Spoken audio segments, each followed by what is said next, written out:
Hey friends, and welcome back to this Fretted Friday. And today, because it's been really popular on YouTube recently, I thought I'd revisit this little beast. So for those of you that have watched and maybe recent subscribers, you'll recognise this Milton Guitars branded case as that containing the Chinese copy of the Taylor K24CE, which I bought back in April of 2015, so 4 years ago. And I've noticed recently that this guitar has really blown up in terms of viewing and watch time on YouTube. So I thought I would revisit it because it hasn't been out of the cupboard for quite a little while now.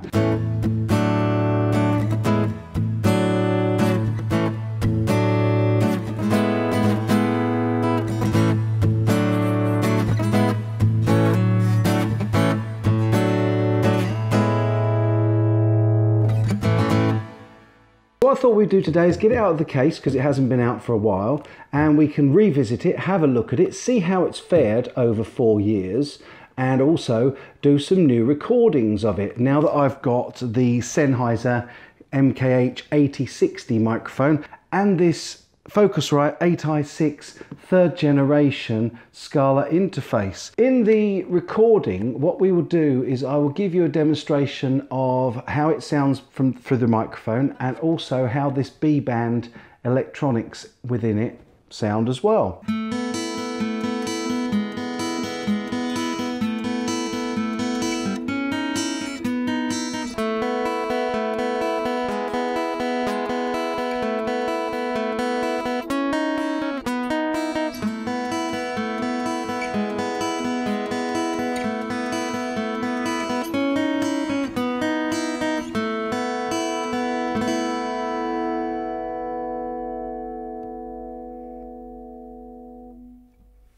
So the first thing is, this case was very, very expensive, and actually it's one of my favourite cases I've ever seen, and it looks really nice. And inside it is pretty plush as well. It contains the guitar, but it also has this really nice velvety feel in it. However, the case is pretty cheap, and I wouldn't trust it to gig with. In fact, the neck brace always comes loose and slips back, and I've never got round to gluing that in. Perhaps that's something I can do while I've got it out. So that's the case. Let's have a look at the guitar. So here it is. It's a copy, you'll note, non-trademark infringing copy of a Taylor K24CE. However, this came from China. I bought it from a seller on Aliexpress called Kevin Shi, who I believe is no longer with us because, again, like so many of the Chinese sellers on Aliexpress, they closed down their store and changed their name and open up as a new one just to get rid of the negative feedback they get from poor quality control.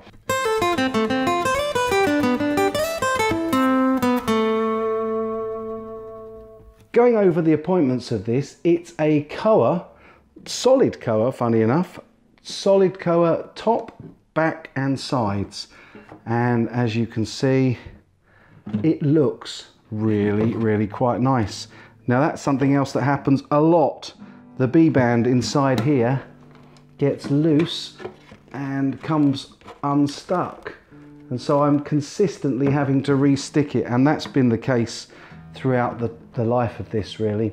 However, having said that, I really, really like the B-band EQ on this. It's a 3-band, it's volume, actually to be fair, it's treble, bass and volume control, and the output for it is on the strap button at the back of the guitar. So yeah, Koa back sides, it's got a mahogany neck and headstock, and it has got a Rosewood Fretboard and a Rosewood bridge.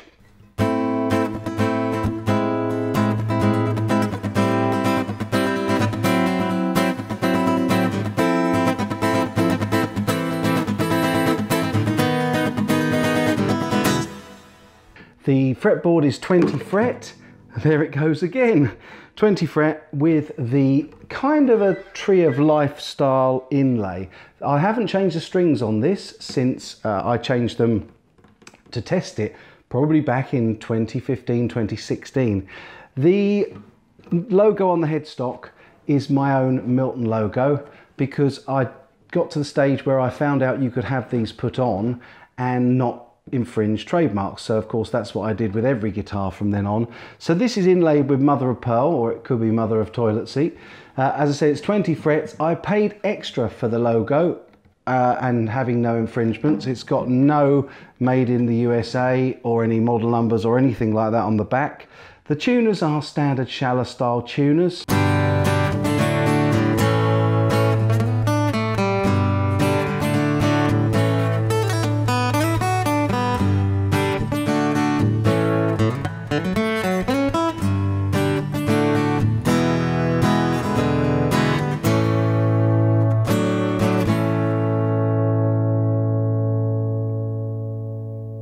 The total price that I paid for this back in 2015 was $423, but 150 of that was for the case and 30 of it was to have the trademarks removed and my own logo put on. So you can see that you could get one of these a lot cheaper back then. The body is bound, it's 5-ply binding, and it's got a rosewood detailing on the outside, and that's reflected too on the back of the guitar. There's also a 3-ply strip dividing the back book match. However, on the front, the book matching is really nicely done. The finishing on this, exactly as most of the Chinese built guitars, the finishing is really, really good.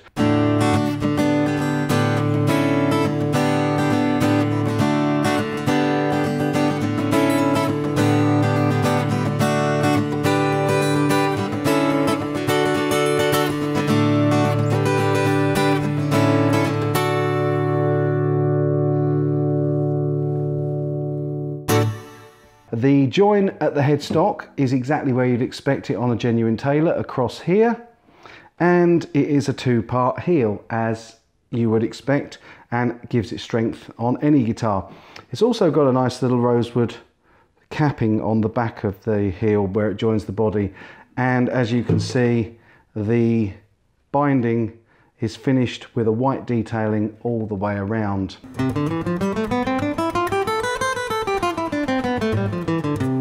The bridge has definitely been drilled in the wrong place and then filled, but these are fairly solid.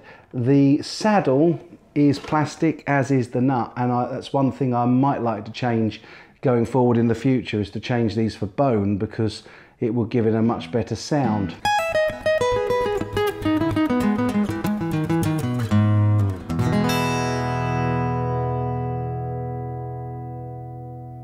So, how is it after 4 years? Well, you can hear it plays, but actually off camera, before I did the video, I got this out and it was very, very high in terms of the action. And so I just checked one thing. I just checked what the neck relief was like. And over a period of 4 years, the string tension has really given this neck a forward bow. And so I had to adjust the truss rod, but very quickly, after adjusting the truss rod and reducing the action and the relief down to just the bare minimum, this is now really nice and playable again.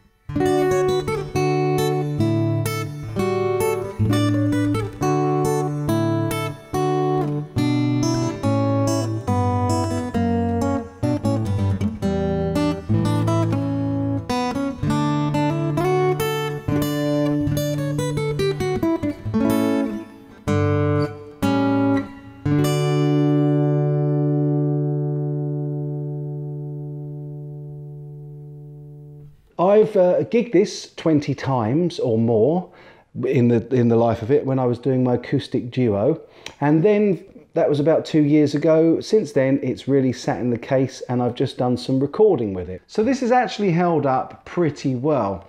Making the adjustments to it got me to thinking that I should also check that on the D45, because we know that's got a little bit of bellying, but the main problem could well be the same thing, a little bit too much relief creeping into the neck. But the adjustment was easy to make. Now, this is one of the things that tells these apart from the real thing. The truss rod cover there is just decorative because the adjuster is actually in the sound hole.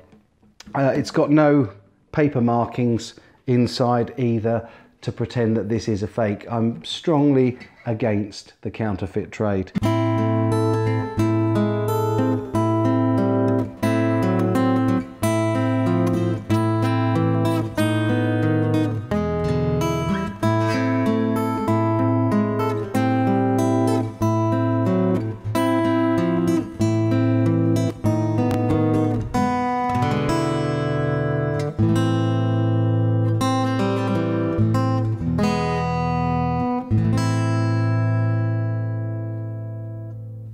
I really hope you've enjoyed this. If you've come here and you've joined the channel as a result of the original unboxing guitar, hope you've enjoyed watching this as a revisit.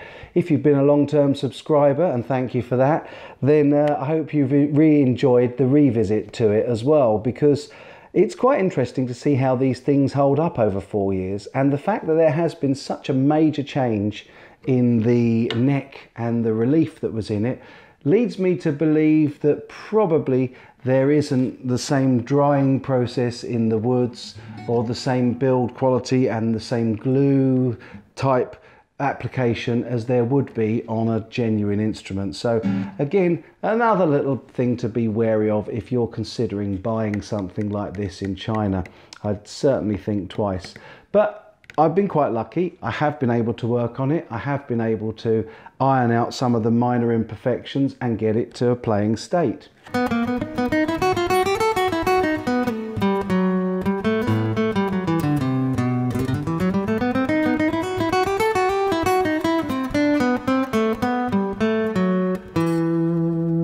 If you've enjoyed this video, please give me a nice thumbs up and a like and share it with your friends.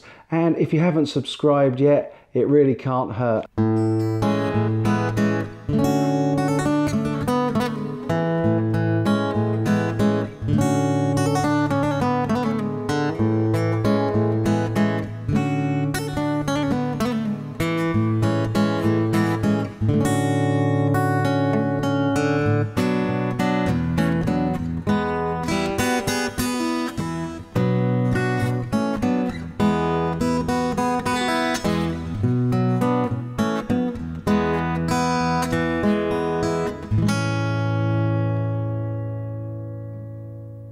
I really hope you've enjoyed this video, folks.